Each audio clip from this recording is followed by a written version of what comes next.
संतान प्राप्त करना चाहते हैं और आपके भी घर में संतान की कमी है जिसके कारण मन काफ़ी दुखी हो रहा है और आप चाहते हैं कि आपके घर में भी खुशियों की किलकारियां गूंजने लगें, तो आज मैं आपको श्री कृष्ण जन्माष्टमी के लिए एक विशेष और स्पेशल उपाय आपको बताने वाला हूं। यदि जन्माष्टमी पर आप इस उपाय को करते हैं तो इस उपाय को करने से निश्चित ही आपके घर में संतान की कमी दूर हो जाएगी और भगवान श्री कृष्ण के आशीर्वाद से आपको संतान का सुख प्राप्त हो जाएगा और संतान से संबंधित जो परेशानी आ रही है वह दूर होकर आपको भाग्यशाली संतान प्राप्त हो जाएगी। तो आपको कुछ विशेष सामग्री उस दिन के लिए मैं आपको बता देता हूं जो एकत्रित करना है। आप सभी के घर में आटा तो होता ही है, तो 250 ग्राम 250 ग्राम आपको आटा लेना है और 250 ग्राम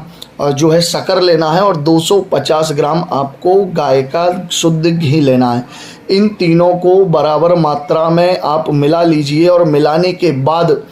पानी डाल करके इस आटा गूंथ लीजिए और आटा गूंथने के बाद जो है 3 बराबर भाग में रोटियां बना लीजिए। 3 रोटियां आपको बराबर भाग में बनानी है और बनाने के बाद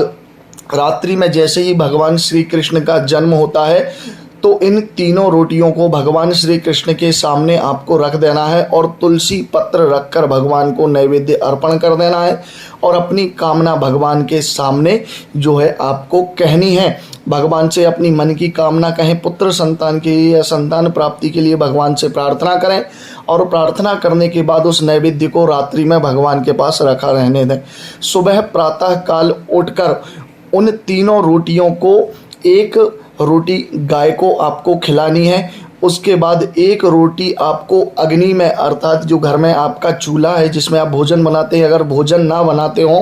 तो कुछ अंगारे कर लीजिए, उसमें उस रोटी के टुकड़े करके डाल दीजिए और तीसरी जो रोटी है उसे मछलियों के लिए जल में टुकड़े करके जल में प्रवाहित कर दीजिए। ये तीनों कार्य आपको दूसरे दिन करने हैं और तीनों कार्य को करने के बाद